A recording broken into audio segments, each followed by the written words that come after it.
Assalamualaikum warahmatullahi wabarakatuh. Selamat pagi semuanya, semoga kalian semua selalu sehat. Pada pagi hari ini kita akan mulai membahas terkait dengan ketentuan umum dan tata cara perpajakan. Di sini kita akan membahas mengenai ketentuan umum dan tata cara perpajakan, kemudian terkait dengan NPWP maupun NPPKP, cara pembayaran, cara pelaporan, maupun pasca pelaporan. Nanti di sesi berikutnya kita akan berbicara lebih dalam lagi terkait dengan pembukuan, pemeriksaan, maupun berbagai sanksi dalam perpajakan. Nah, kalau kita lihat Undang-Undang KUP, yaitu Ketentuan Umum dan Tata Cara Perpajakan, itu sudah beberapa kali diubah. Yang pertama itu Undang-Undang Nomor 6 Tahun 83, kemudian terakhir dengan Undang-Undang Nomor 28 Tahun 2007. Nah, sebenarnya pada tahun 2021 ini juga sudah berlaku Undang-Undang Cipta Kerja, ya. Namun karena tidak seluruhnya mempengaruhi terkait dengan KUP, hanya beberapa pasal saja, sehingga nanti terkait dengan Undang-Undang Cipta Kerja tersebut akan Bu Betty bahas dalam video tersendiri. Karena di Undang-Undang Cipta Kerja itu ketentuan umum dan tata cara perpajakan juga ada yang terpengaruh, kemudian terkait dengan PPN, PPH itu beberapa terpengaruh gitu. Nanti akan kita bahas tersendiri. Nah, kita awali dengan istilah umum dalam perpajakan. Yang pertama ada wajib pajak. Siapa itu wajib pajak? Jadi mulai dari pembayar, pemotong, dan pemungut pajak. Kemudian ada wajib pajak badan, ini berupa PT, CV, dan seterusnya. Lalu masa pajak itu adalah jangka waktu untuk menghitung, menyetor, dan melaporkan pajak. Lalu tahun pajak itu bisa menggunakan tahun takwim ataupun bukan. Kemudian ada SPT, itu surat pemberitahuan, yaitu merupakan sarana untuk melaporkan pajak. Lalu SSP atau surat setoran pajak untuk melaporkan atau untuk membayar pajak, ada surat ketetapan, tagihan, kemudian penanggung pajak, surat paksa, kredit pajak untuk PPH, kredit pajak untuk PPN. Itu beberapa istilah yang kalian bisa baca sendiri di buku. Termasuk pekerjaan bebas, pembukuan, dan juga pemeriksaan. Silahkan terkait dengan istilah-istilah itu kalian pelajari. Di sini Bu Betty akan menjelaskan terkait dengan fase-fase kewajiban perpajakan mulai dari timbulnya hak dan kewajiban sampai dengan fase penyelesaian sengketa jika memang itu ada sengketa gitu ya. Jadi kapan hak dan kewajiban perpajakan itu timbul? Ya sejak berlakunya undang-undang. Ketika seseorang itu menurut undang-undang dia memiliki hak dan kewajiban perpajakan, maka sudah otomatis dia harus memiliki NPWP. Ini untuk wajib pajak pribadi, dan juga untuk PKP atau pengusaha kena pajak berarti dia harus punya NPPKP. Tuh. Kemudian berikutnya karena mereka sudah masuk fase self assessment sehingga harus ada pembukuan untuk kegiatan usaha yang dilakukan gitu ya. Sehingga di sini wajib pajak di sini harus atau punya kewajiban untuk menyampaikan SPT. Nah, kemudian dari SPT yang sudah disampaikan atau dilaporkan itu apakah nanti akan diperiksa atau tidak? Jika ternyata setelah melewati masa 5 tahun tidak ada pemeriksaan, berarti sudah clear kewajiban perpajakannya selesai. Namun jika ternyata diperiksa, maka di sini dia namanya masuk fase pengawasan, gitu ya. Nah, kemudian setelah ada pemeriksaan, itu nanti akan pemeriksaan itu dilakukan oleh Fiskes atau pegawai pajak gitu ya. Nanti setelah selesai pemeriksaan, pegawai pajak itu atau dari Fiskes akan mengeluarkan surat ketetapan pajak. Kalau misalnya di surat ketetapan pajak itu kan bisa kurang bayar, ataupun bisa jadi lebih bayar, ataupun nihil. Kalau ternyata wajib pajaknya setuju, maka selesai urusan, gitu ya. Namun jika ternyata wajib pajak itu tidak setuju, maka dia bisa mengajukan keberatan. Nah, disinilah yang namanya masuk fase sengketa. Tuh. Nah, kemudian setelah keberatan masuk fase sengketa ini tentu kemudian ini masuk ke pengadilan pajak sehingga di situ nanti apa namanya ada penyelesaian sengketa. Nah, sebelumnya ini ternyata kalau misalnya dia mengajukan keberatan kemudian nanti akan keluar surat keputusan keberatan kalau misalnya wajib pajak itu dengan surat keputusan keberatan itu setuju, misalnya untuk membayar sejumlah kekurangan tertentu berikut dengan dendanya ataupun apa namanya sanksi-sanksi yang lain, maka sudah selesai. Tapi kalau dia tidak setuju, dia bisa mengajukan banding di pengadilan pajak, gitu ya. Di mana pengadilan pajak ini adalah khusus menangani terkait dengan apa namanya sengketa atau permasalahan antara wajib pajak dengan Fiskes ketika ada ketidaksinkronan atau terjadi perbedaan atau baik keberatan maupun dari wajib pajak mengajukan banding. Nah, setelah di pengadilan pajak ini, maka nanti akan keluar putusan banding. Jadi kalau sudah selesai apa namanya keluar putusan banding ini apapun hasilnya ya sudah itu yang harus diterima oleh wajib pajak. Jadi dia tidak bisa mengajukan lagi untuk banding maupun keberatan dan yang lainnya. Ya sudah putusan ini merupakan putusan final dan apa namanya harus diselesaikan. Jadi ini adalah fase-fase yang lebih banyak seperti ini itu lebih banyak dialami oleh wajib pajak badan gitu ya. Nah, kemudian wajib pajak itu adalah bisa berupa orang pribadi maupun badan yang meliputi pembayar pajak, pemotong pajak, maupun pemungut pajak ya yang mempunyai hak dan kewajiban perpajakan sesuai ketentuan perundang-undangan perpajakan. Jadi pemotong pajak, pemungut pajak itu misalnya adalah bendaharawan di suatu perusahaan maupun instansi itu juga merupakan wajib pajak. Itu contoh-contohnya.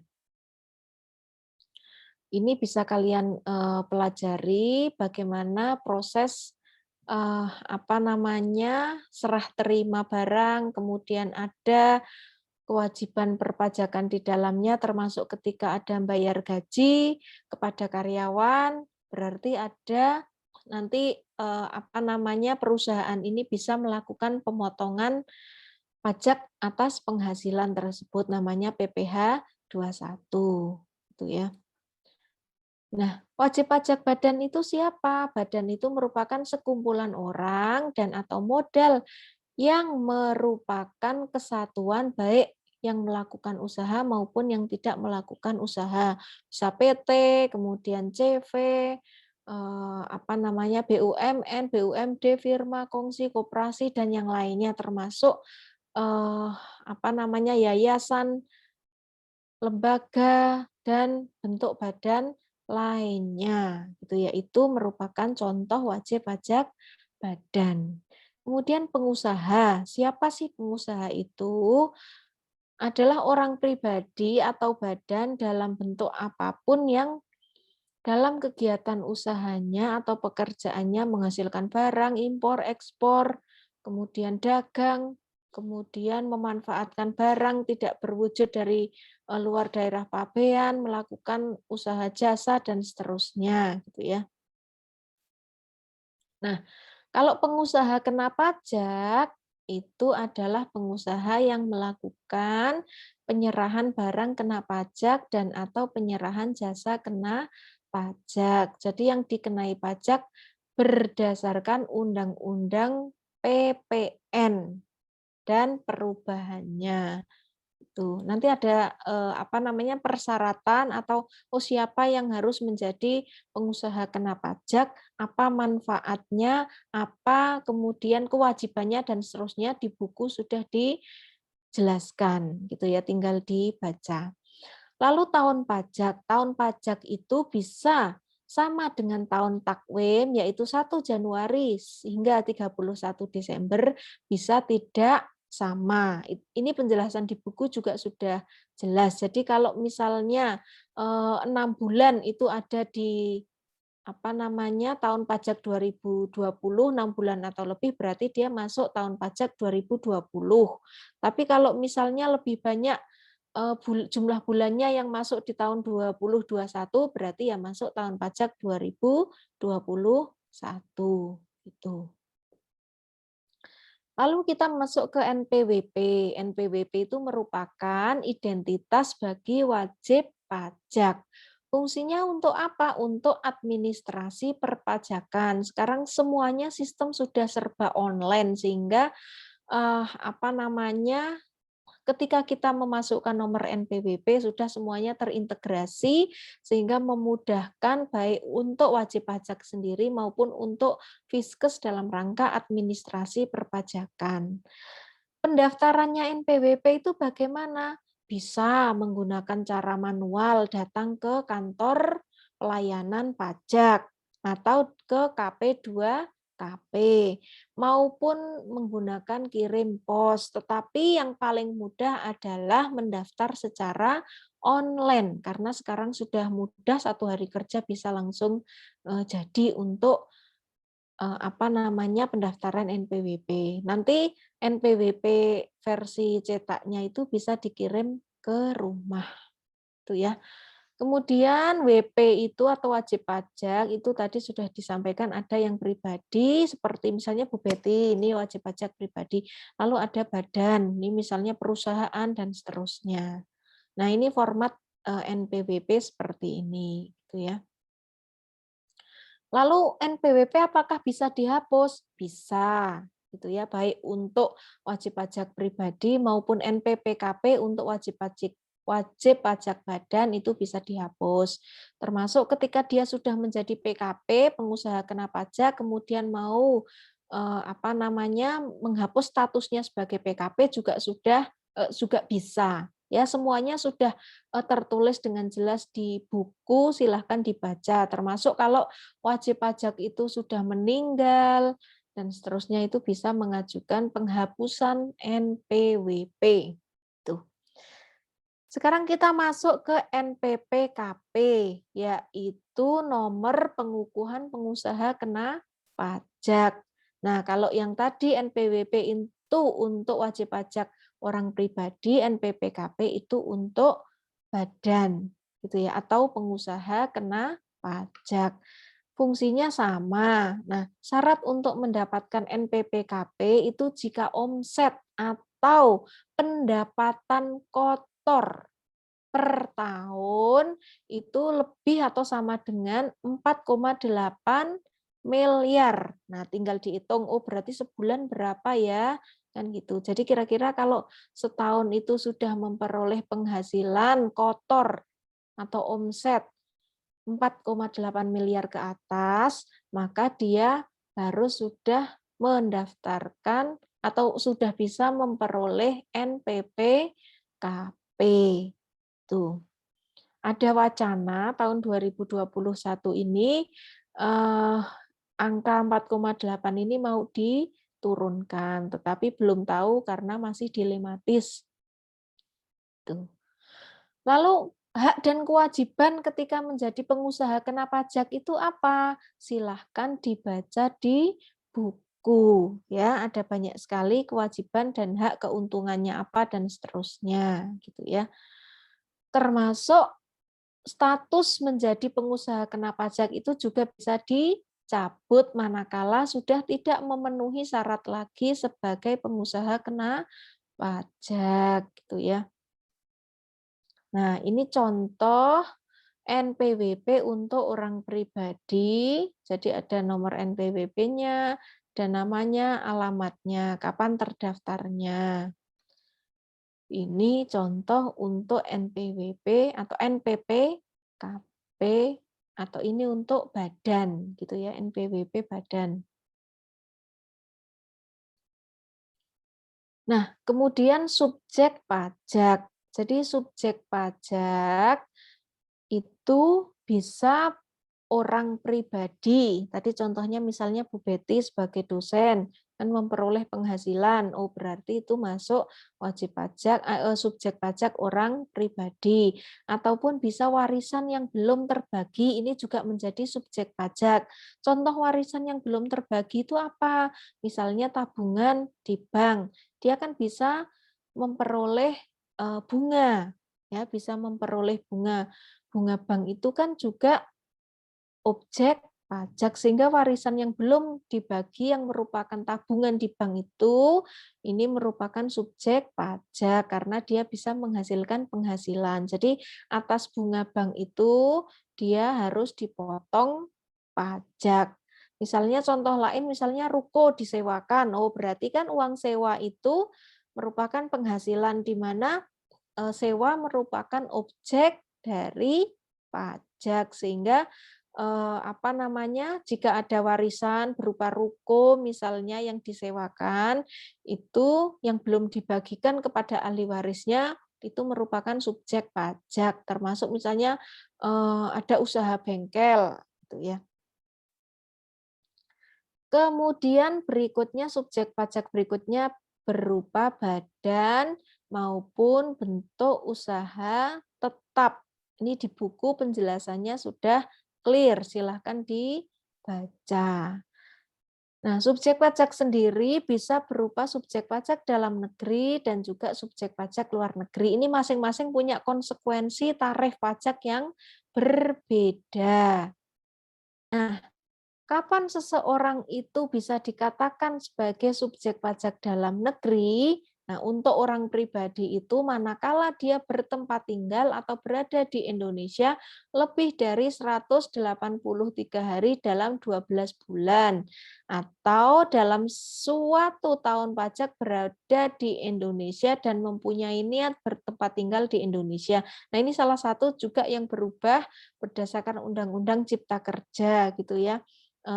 Apa namanya, mana yang masuk subjek pajak dalam negeri, mana yang luar negeri, itu nanti akan ada screening. Jadi bukan hanya tinggal di Indonesia maupun di luar negeri 100 lebih dari 183 hari ini. Nanti akan ada screening yang akan kita bahas secara tersendiri. Kemudian kalau badan itu adalah ketika yang didirikan atau bertempat kedudukan di Indonesia, berarti itu subjek pajak dalam negeri maupun warisan yang belum terbagi tadi. Tuh. Nah, ini wajib pajak luar negeri itu kalau bertempat tinggal di Indonesia tetapi tidak lebih dari 183 hari dalam waktu 12 bulan. Misalnya apa namanya, grup band BTS itu kan konser di Indonesia, dia tidak tinggal lebih dari 183 hari, tetapi dia memperoleh penghasilan karena dari konser itu. Nah, itu dia masuk subjek pajak luar negeri, gitu ya. Atau misalnya ada konsultan dari asing tetapi hanya sebentar, itu juga dia sebagai subjek pajak luar negeri. Ini baik yang menjalankan usaha atau kegiatan melalui BUT di Indonesia atau yang menerima atau memperoleh penghasilan dari Indonesia tetapi tidak dari melaksanakan usaha, tidak dari berdagang dan seterusnya. Gitu ya. Tadi yang contohnya misalnya nyanyi dan seterusnya gitu ya. Nah, ini kesimpulan penting yang harus kalian pahami bahwa subjek pajak orang pribadi dalam negeri menjadi wajib pajak apabila telah menerima atau memperoleh penghasilan yang besarnya melebihi penghasilan tidak kena pajak. Kalau untuk wajib pajak pribadi itu kan sebesar 54 juta. Jadi kalau telah melebihi ini maka dia bisa menjadi subjek pajak orang pribadi dalam negeri gitu. Kemudian untuk subjek pajak badan dalam negeri menjadi wajib pajak sejak saat didirikan atau bertempat kedudukan di Indonesia. Tuh. Yang ketiga, subjek pajak luar negeri baik orang pribadi maupun badan sekaligus menjadi wajib pajak karena menerima dan atau memperoleh penghasilan yang bersumber dari Indonesia atau menerima dan atau memperoleh penghasilan yang bersumber dari Indonesia melalui BUT di Indonesia. Ini masuk subjek pajak luar negeri tadi karena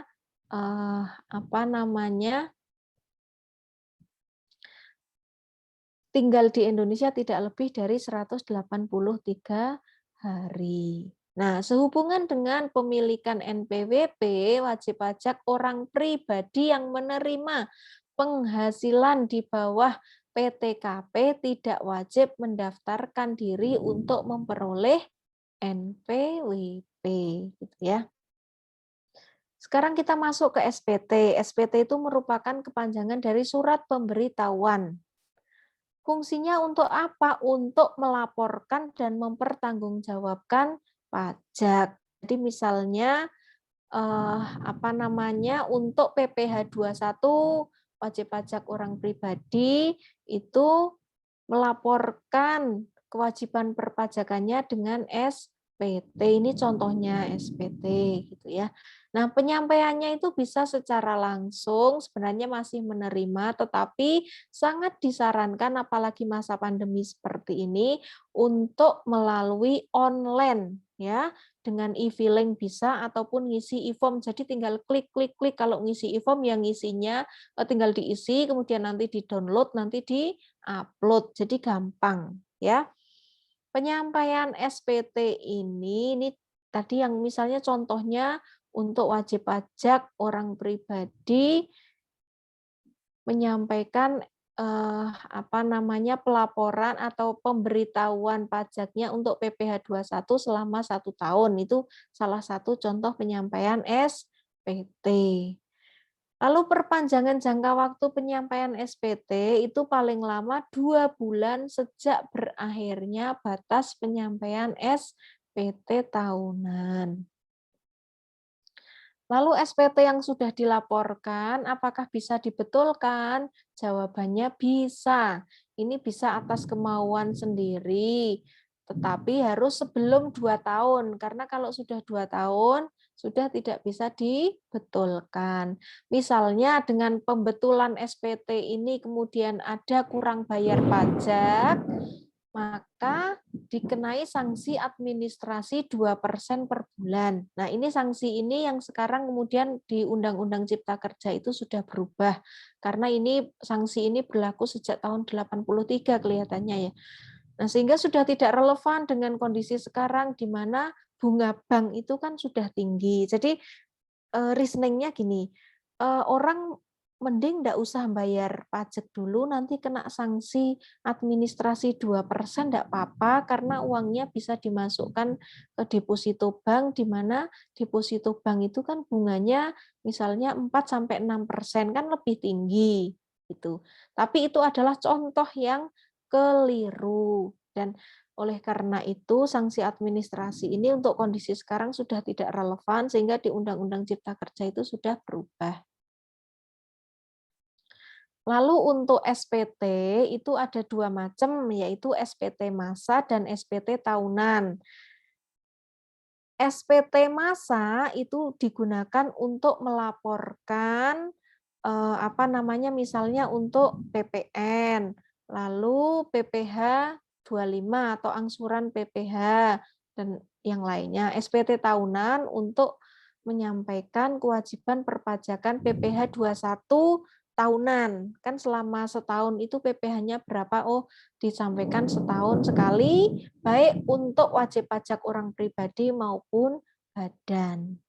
Batas waktunya kapan? Untuk SPT tahunan wajib pajak orang pribadi, yaitu 3 bulan. Jadi misalnya untuk masa pajak 1 Januari sampai 31 Desember 2020, berarti paling lambat menyampaikan SPT 3 bulan, berarti Januari, Februari, Maret, tanggal 31 Maret. Kalau untuk wajib pajak badan 4 bulan, berarti sampai dengan April. Nah, kalau SPT massa batas waktunya adalah 20 hari kemudian. Nah, secara detail ini kapan batas waktu penyampaian SPT, termasuk batas waktu paling lambat membayar atau menyetorkan pajak, itu ada di buku yang ada di tabel itu. Silahkan dicermati sendiri-sendiri karena tiap-tiap pajak memiliki jangka waktu yang berbeda-beda. Itu. Kemudian yang ketujuh adalah sanksi keterlambatan atau ketika tidak menyampaikan SPT. Jadi ada dendanya 100.000 kalau tidak menyampaikan SPT tahunan bagi wajib pajak orang pribadi. Kalau badan 1 juta. Kalau terlambat atau tidak menyampaikan SPT PPN, SPT PPN ini masuk SPT massa ya. Dendanya 500.000. Kalau untuk SPT massa lainnya, misalnya untuk PPh 23 dan seterusnya itu, kalau terlambat atau tidak menyampaikan dendanya 100.000. Sekarang yang kita bahas terakhir adalah SSP atau surat setoran pajak. Dan untuk ini fungsinya untuk sarana pembayaran pajak. Jadi kalau mau bayar pajak itu bukan bawa uang saja, tetapi bawa surat setoran pajak. Di surat setoran pajak itu di situ isinya oh membayar pajak apa, NPWP yang membayar itu berapa, jumlah yang dibayarkan berapa, ada semua di situ gitu ya. Kemudian kalau mau membayar secara online itu berarti bisa dengan transfer gitu ya. Seperti kalian kalau misalnya belanja online itu kan bayarnya bisa lewat internet banking dan seterusnya. Gitu ya.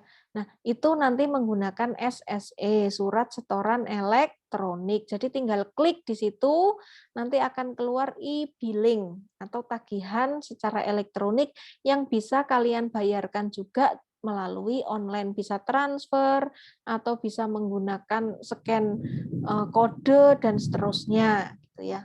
Menggunakan sistem pembayaran secara online. Lalu tempat pembayaran dan penyetoran pajaknya di mana? Bank-bank yang ditunjuk oleh Dirjen Anggaran atau bank-bank yang ditunjuk di BNI, di Mandiri, itu bisa semua untuk bayar pajak, termasuk di kantor pos. Lalu bank-bank BUMN dan BUMD itu juga bisa, gitu ya. Lalu di tempat pembayaran yang lain juga bisa ada di Indomaret, itu bisa karena dia ditunjuk oleh Menteri Keuangan. Secara online juga bisa. Batas waktu membayar dan juga menyetorkan pajak itu ada. Oh, kalau PPN kapan, PPh 23 kapan? Silahkan dibuka di tabel di dalam buku kalian. Nah, ini contoh untuk pembayaran secara online.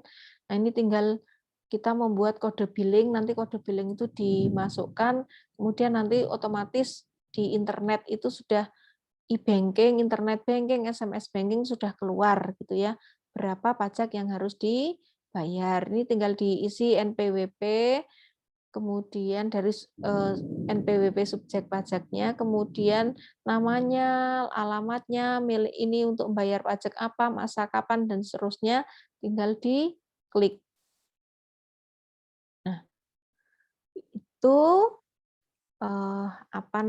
untuk pertemuan kita, pembahasan pertama terkait dengan ketentuan umum dan tata cara perpajakan. Kita akan lanjutkan di sesi berikutnya karena materi terkait dengan KUP itu memang banyak, di mana KUP kan termasuk pajak, hukum pajak formal yang mengatur hak dan kewajiban perpajakan secara umum. Gitu. Kita akan lanjutkan dengan diskusi. Bu Betty akhiri, wassalamualaikum warahmatullahi wabarakatuh.